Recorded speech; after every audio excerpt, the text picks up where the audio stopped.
কি হৈছিল মানে তাৰমানে যোৱা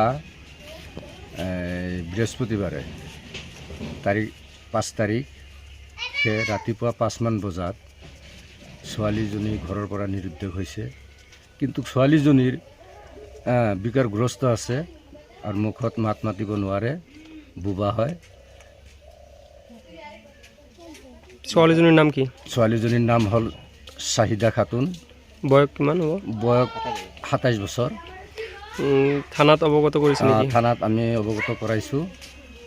থানাত অৱগত কৰাইছোঁ এই যোৱাকালি তাৰমানে 7 তাৰিখে থানাত আমি অৱগত কৰাইছোঁ। এতিয়া ৰাইজক কি আহ্বান জনাব?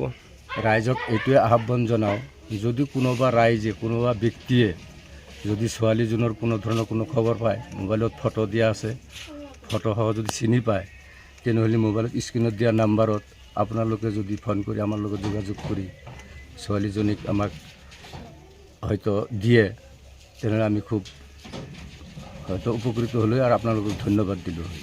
কি হ'ব? ধন্যবাদ। তাৰমানে যোৱা 5 তাৰিখত আমাৰ গাঁৱৰ বগৰীগুৰি পাথাৰৰ বিলাতালীৰ ছোৱালী এজনীৰ নাম হ'ল চাহিদা খাতুন। তেওঁ নিৰুদ্দেশ হৈছে পুৱা 5 বজাত। সেইকাৰণতে আপোনালোকক মাতি অনা হৈছে যে আপোনালোকে নিউজত যদি যায়, কোনোবাই সদায়তীয় ব্যক্তিয়ে যদি এই ছোৱালীটোক লাগ পায়, স্ক্ৰীণত দিয়া নম্বৰ আছে, নম্বৰত কল কৰিলে তাৰ ঘৰৰে নম্বৰ, তাৰ ঘৰৰ নম্বৰ, এই নম্বৰত কল কৰিলে যোগাযোগ কৰি তাৰ পৰা আনিব। এইখিনি কথা হয় নেকি আপোনালোকৰ? নাই কোনোবাৰো এইটো আৰু বিকাৰগ্ৰস্ত এটা ছোৱালী, তাৰ ওপৰত কোনোবাৰ ৰাইজৰ কোনো সন্তোষযুক্ত নাই তাৰ লগত কিবা। থানাত 7 তাৰিখে জনোৱা হৈছে। ৰাইজক এটাই আহ্বান জনাওঁ যে আমাৰ এই বেকাৰগ্ৰস্ত ছোৱালীক যদি কোনোবা জেগাত লাগ পায়, স্ক্ৰীণত দিয়া নম্বৰটোত ফোন কৰিলে আমি তাৰ লগত যাই যোগাযোগ কৰি লৈ আহিম বুলি এইটোৱে ৰাইজৰ ওপৰত আমাক ৰাখা। যাই য'ত লাগ পাক কিয় আমাক ফোন কৰিলে আমি যাই লৈ আহিম তাৰ পৰা।